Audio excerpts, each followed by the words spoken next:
Welcome to a Leader's Journey podcast. I'm your host, Joel Gunn. Today, I've got Robert Vogel back with me. Robert, welcome back. It's good to be back. So you realize it's been like a year plus since we got to be on the show together? Really? No, it does not feel like a year. It has. Yeah. It's been crazy. But for those that don't know you, you've got a background in corporate life, working for a big outfit.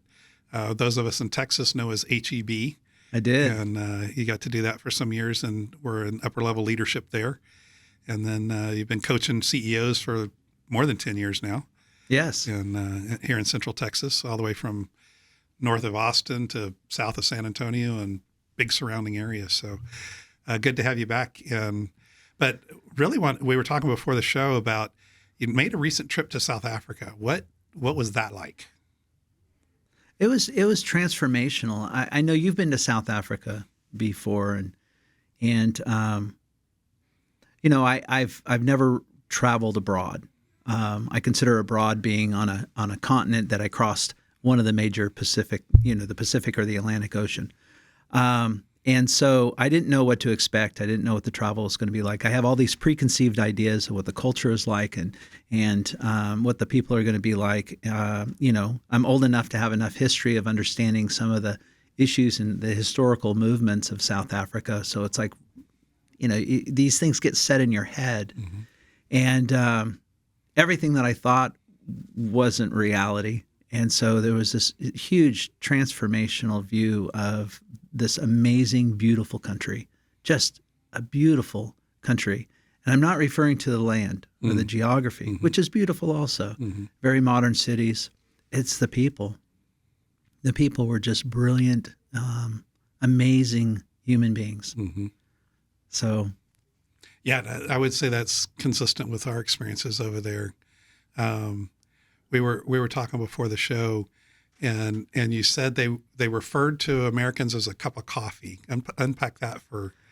Yeah, as I was getting involved, just to be able to contrast it.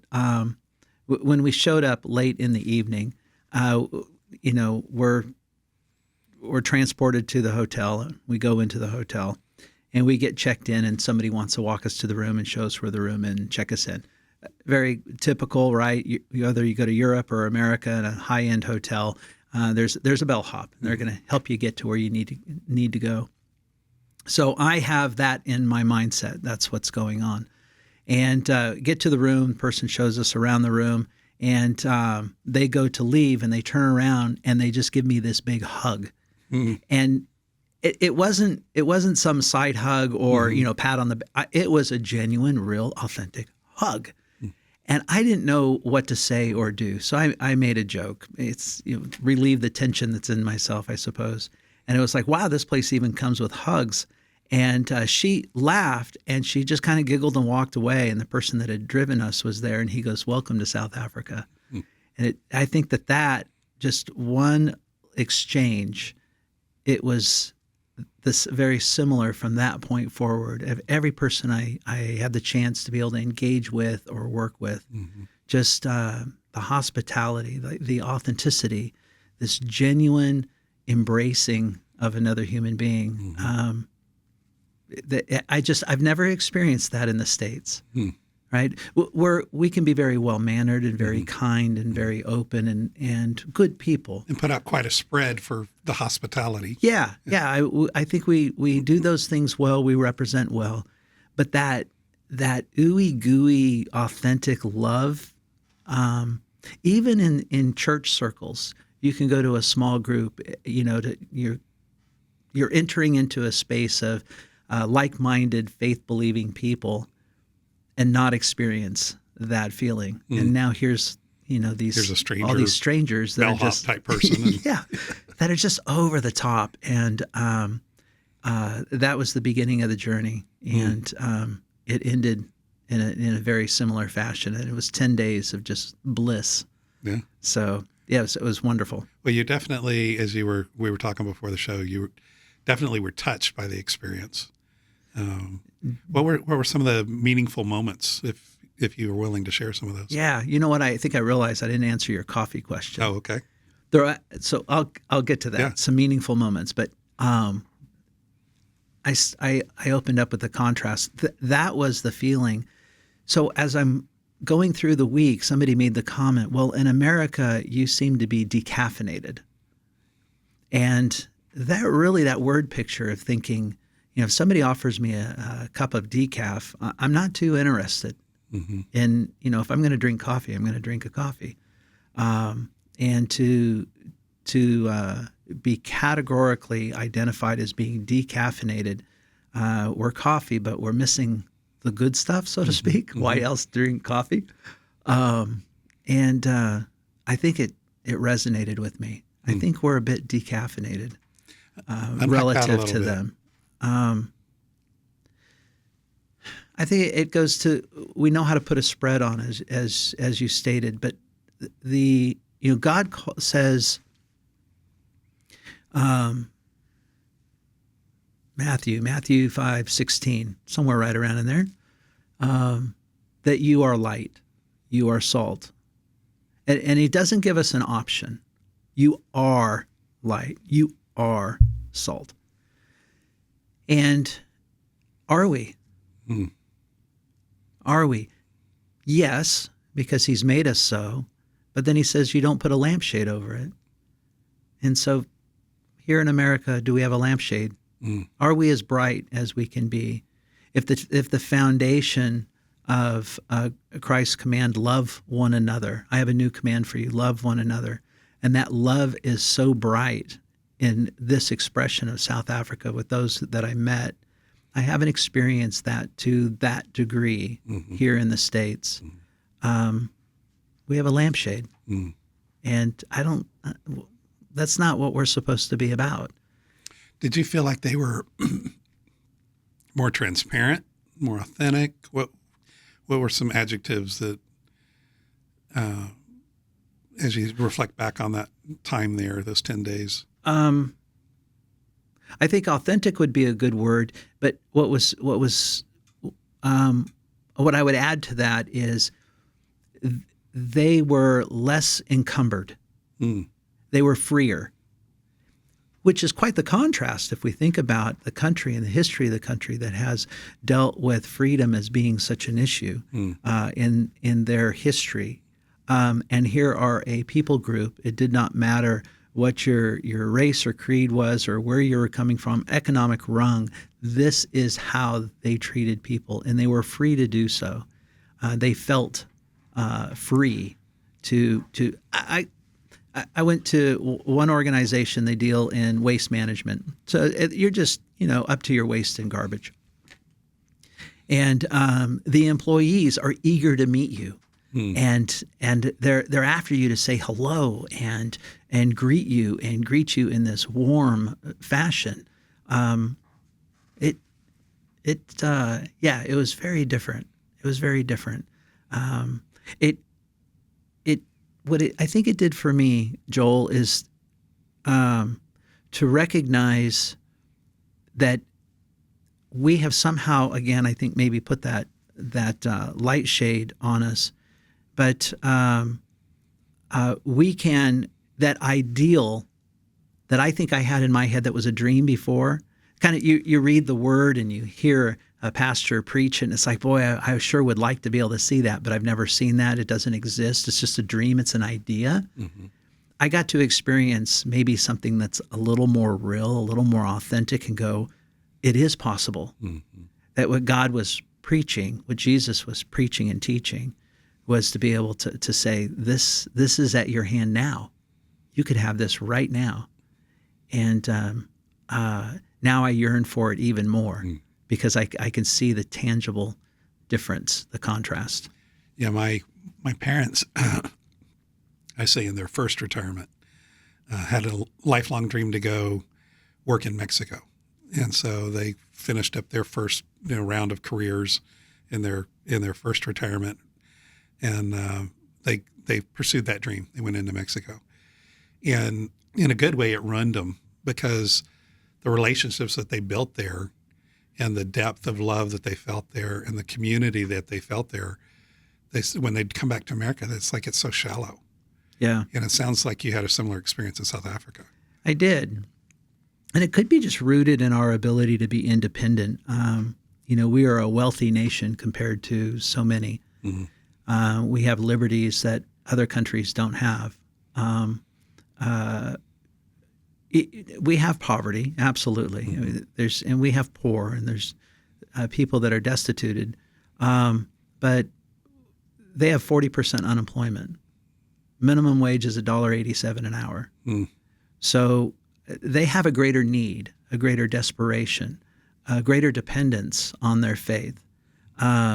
There's a greater amount of warfare with the tribalism and let's say the witchcraft that is going on. They can see it, perceive it, and have seen the experiences of what that does to the human spirit and the human being. And so it's much more tangible. It's much more real versus some idea or some flighty little thought or feeling. It's real. Yeah, I had a friend from Malawi, was stateside, and we became good friends for a number of years. He was stateside pursuing education, but he was running for president of Malawi and was born in Malawi, obviously. And I was talking to him one time about what's the difference between other countries and America when it comes to this idea of spirituality.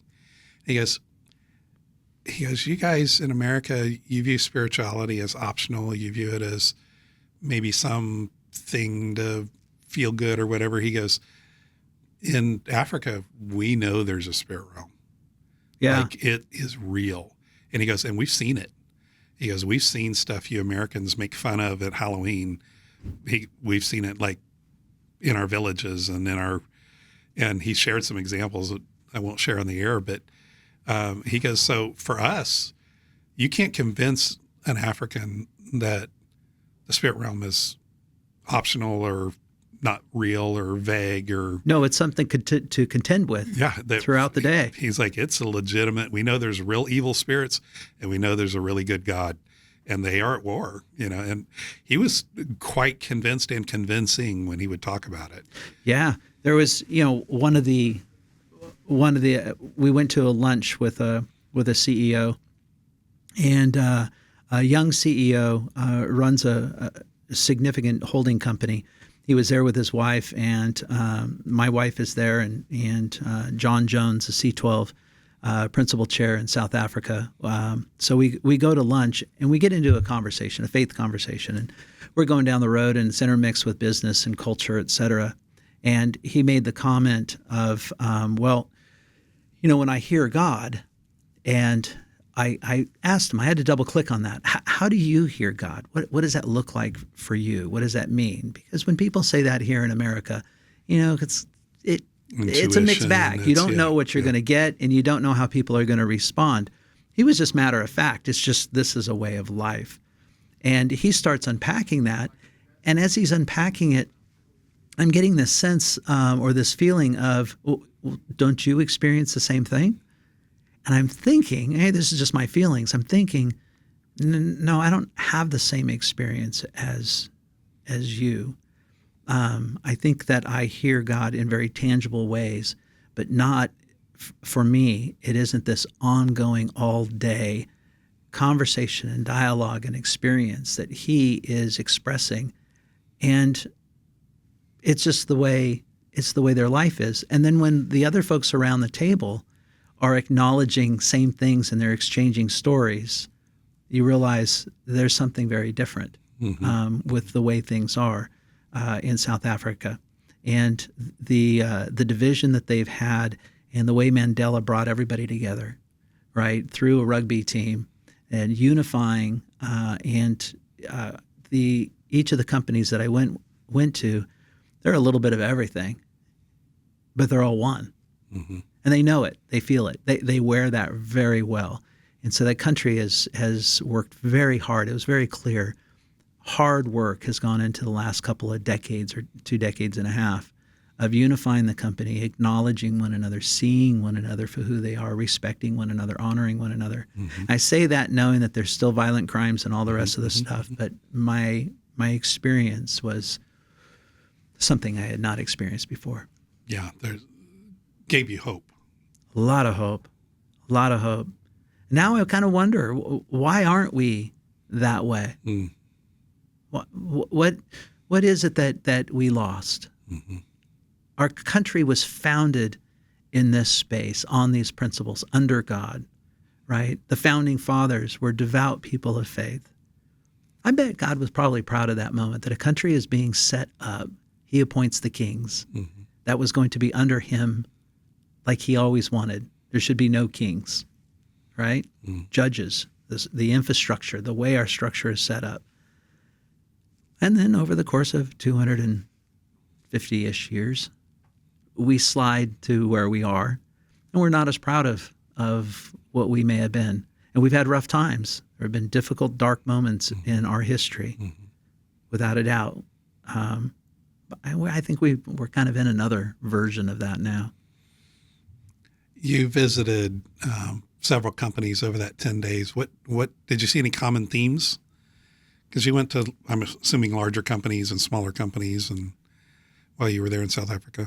The most common theme being what I'm expressing, but one that was big, especially in what I feel so privileged to be able to do in C12, and that is walking shoulder to shoulder with business leaders. I'll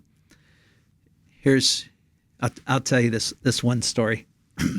It was just brilliant.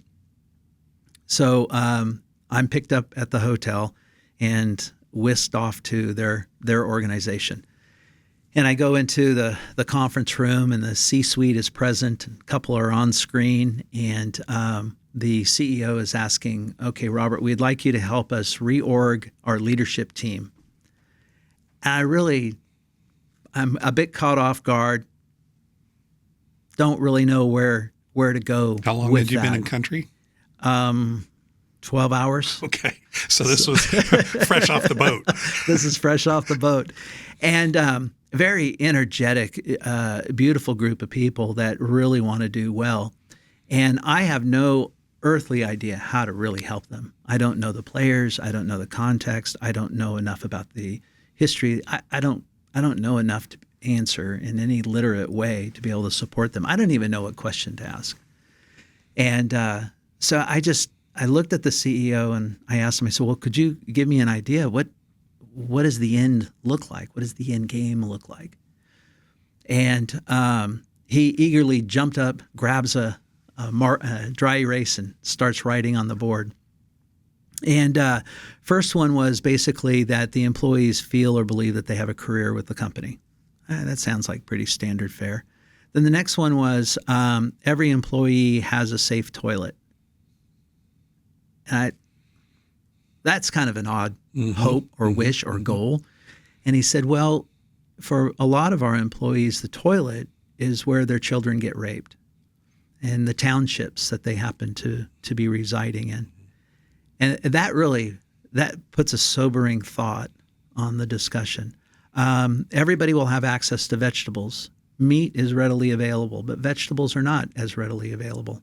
All employees will have 3 meals a day.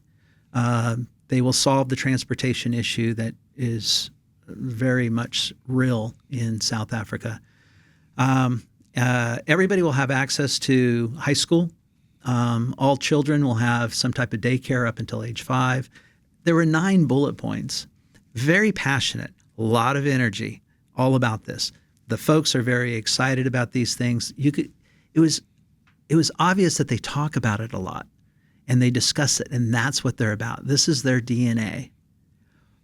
And I'm sitting there, I'm looking at that, and I'm like, okay, that's nice, right? Yeah, I'm sure you've hired consultants when you were at these billion-dollar companies, going, "Come in here and tell me how to do this," and yeah, you're ready to talk bottom line and sales and margins and growth. And exactly. When you say, well, where is it that you're going to go 10 years from now? Someone's going to give you top line revenue and the ratios, right? They had nothing to do with it. This is what they were all about. And it was very real. It was palatable. This was no game. They're very serious about this. And I said, well, what resources do you have? And there was this kind of off the cuff sideline comment. Oh, well, we'll move from 3.5 billion to 7 billion, and we'll move from 3,500 employees to 7,000 employees. But it was just this, yeah, so what? Matter of fact. Yeah. Yeah. It was, this is what we do. We move. It was again, back to the waste management. This is what they do.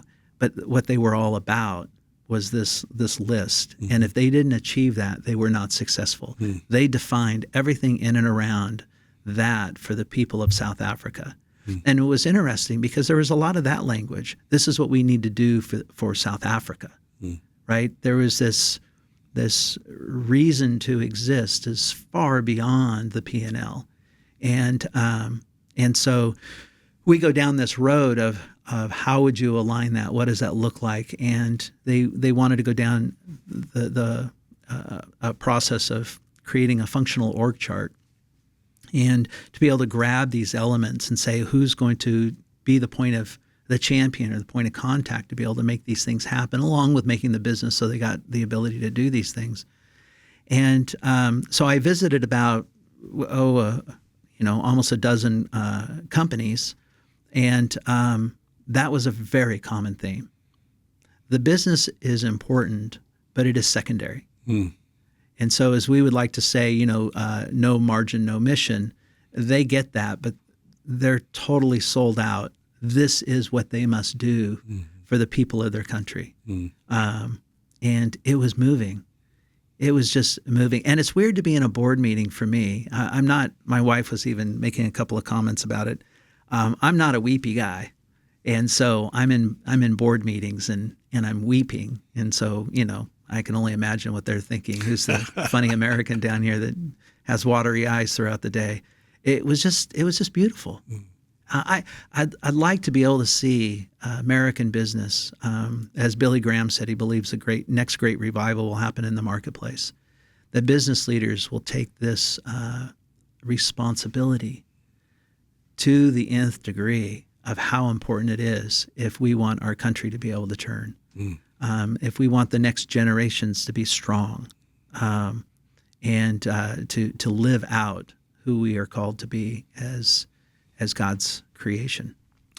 You mentioned earlier a couple of times you've used language like they hugged, they were passionate, they cared about people.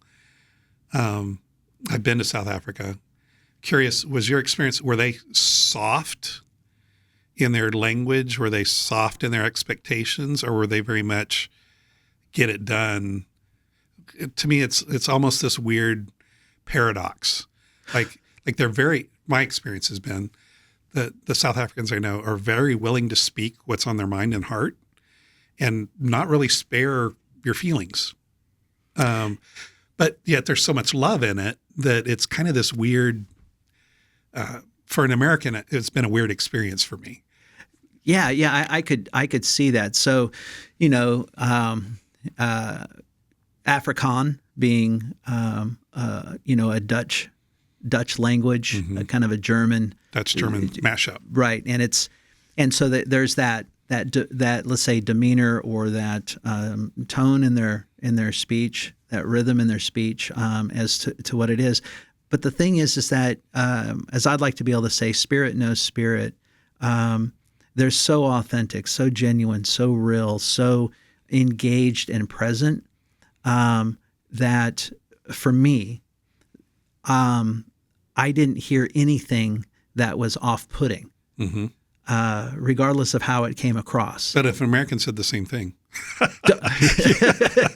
because I think over here, we it would be considered very direct, maybe not politically correct. I think that might be the word we might be stumbling around. Refreshing. They're not worried about being politically correct. Mm-hmm. They will say it, and you're not offended by it. Mm-hmm. I'm not easily offendable to begin with, but I can understand where you're coming from. It was very genuine. Very direct language, but very genuine hearts. Very much so. Mm-hmm. At the C12 forums, which is as you know, a board of 12 CEOs, and this one there happened to be 14 around the table, and the exchange that is across, very direct, asking very direct questions, challenging one another directly, but there was never a feel of threatened or ill-mannered. No, that didn't exist. There was this one. So there was this young lady. She challenged me in one of the forums in such a wonderful way, and we got into a conversation. And I did ask her a little bit of what you're asking, and she had indicated to me that there is a bit of an unwritten rule, just as there is in every culture, as a way of being, a way of living, a way of conduct. And that is that this tenet is you will honor one another, period. There's no ifs, ands, or buts about it. Their job is to honor the other person. Now, there's a catch-22 to it. The expectation is that if I am doing everything I can to honor you, that you will do the same back. But if you don't, I have permission to call you on it. That's very refreshing, right? And there's no offense in that because it just seems to be a tenet of the culture that I'm going to honor you and give you all the honor that I can. And if you don't, I'll call you on it and we'll get back on the same page and then we'll move forward. Very refreshing, you know? So let's challenge one another. Let's say what needs to be said. Let's not be so easily offended. Here we are sensitive to that. You breathe on it slightly the wrong way and there's a foul being screamed. Yeah, it's interesting you bring that up. That's been my wife and I's experience. Our friends from South Africa, Johannesburg, Pretoria, and various countries nearby, they are not easily offended. No. And so if they are, they just ask. Well, it gives them a freedom, though, to say what they want to say. Yes. Because they're, whereas sometimes it feels in America like if you say something wrong, you're going to be unfriended on Facebook, you're going to be blacklisted, you're going to be, you're going to be removed from a circle. Yeah. They're unencumbered, right? We said that a little earlier. Yeah. They're unencumbered. Here, we have to wear our armor in some way because we might offend, we might be put into a position that we don't want to try to crawl ourselves out of. We don't want to be, culture canceled. We don't want to go down that road. These are very real subjects we need to be able to talk about as a people, whether it's gun control or racial issues or pro-life, pro-choice. We have to be able to talk about them as adults and human beings, accept where the person's position is coming from, and find ways of being able to do what we've been called to do. Emotion, these are big emotional subjects, but we should be adults. I should be able to share emotion with you without destroying you in the process. But we don't do that right now very well in our society. Yeah, true. That's true. Robert, that seems like a good point to land this episode. Why don't we put a pause on it and maybe we'll pick this back up again in the next one. That would be awesome. Thanks for joining us for this episode of A Leader's Journey podcast. If you enjoyed it, give us a thumbs up and remember to subscribe to our channel.